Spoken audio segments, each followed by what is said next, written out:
Summer is a pleasant and memorable season, but some memories burn too deep to forget. I went to my uncle's house as an innocent girl, raised in a Christian home. I came back with a secret so heavy it followed me for life, and a love I was never meant to feel. Hi everyone. You are welcome to my channel. If you like our stories and similar infidelity stories, please do well to subscribe to our channel for more stories like this. And if you are already subscriber, thanks for stopping by, and do not forget to turn on your notification button so as to get notifications anytime we post our stories. Now let's dive into the gist. I grew up in Dallas, Texas, in a Christian home. My parents were strict but loving. We went to church every Sunday, prayed every morning, and read the Bible before bed.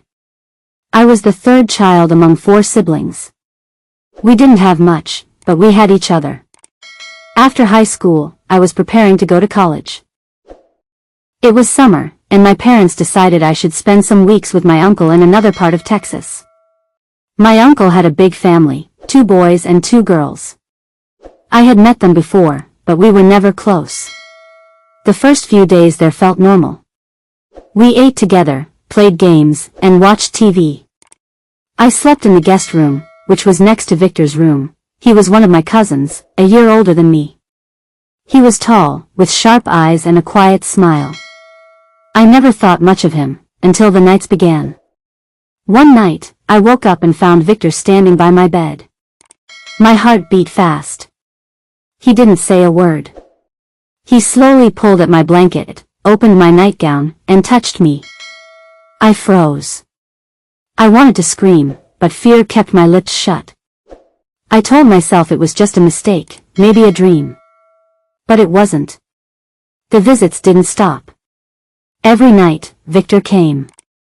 I kept my eyes closed, pretending to sleep. I was afraid to tell anyone. He was family, and I didn't want trouble. One night, something in me changed. When he touched me, I touched him back. It was wrong, but I felt something I didn't understand, something warm and dangerous. That night, we crossed a line. We kissed. We explored each other's bodies. We had sex for the first time. After that, it became our secret routine. Every night, Victor would sneak into my room, and I would be waiting. We didn't speak about it in the day, but our eyes met in ways that said everything. I started thinking about him all the time. I didn't just like him, I was falling in love with my own cousin. It scared me. I knew God would never approve. My parents would be broken if they found out. But I didn't stop.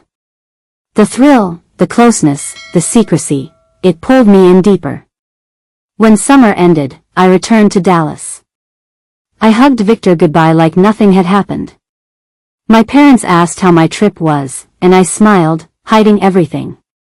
But inside, I found myself talking about Victor all the time, telling my mom and siblings stories about him, how smart he was, how funny. My mom's eyes started narrowing when I spoke. She didn't say much, but I could feel her suspicion. I kept everything locked in my heart. I didn't tell a soul. But at night, I dreamed about him. I replayed every moment in my mind. I missed him in ways I couldn't explain. Years passed, and I realized the damage it had done to me. I struggled with trust, with relationships, with my own sense of worth. Sometimes I wondered if I had been too weak, too afraid to speak up. Sometimes I blamed myself, sometimes I blamed him. By the time I was older, I finally understood the truth. What happened that summer wasn't love. It was wrong. It left a scar I couldn't erase. I carried guilt, shame, and confusion for years. I never told my parents, and I never confronted Victor.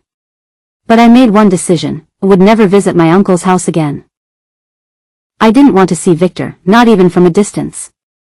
I avoided family gatherings where he might be. The trauma stayed with me. I learned to hide it behind smiles and church dresses. I prayed for healing. I prayed for forgiveness. And I swore to myself, until the day I die, I will never set eyes on Victor again. Some summers are meant to be forgotten, but this one has lived in my eyes on Victor again. Peace. Have you heard or experienced similar situation? Please tell us how you handle it in the comment section, And do not forget to turn on your notification button so as to get notifications anytime we post our stories. Thank you and see you in my next video.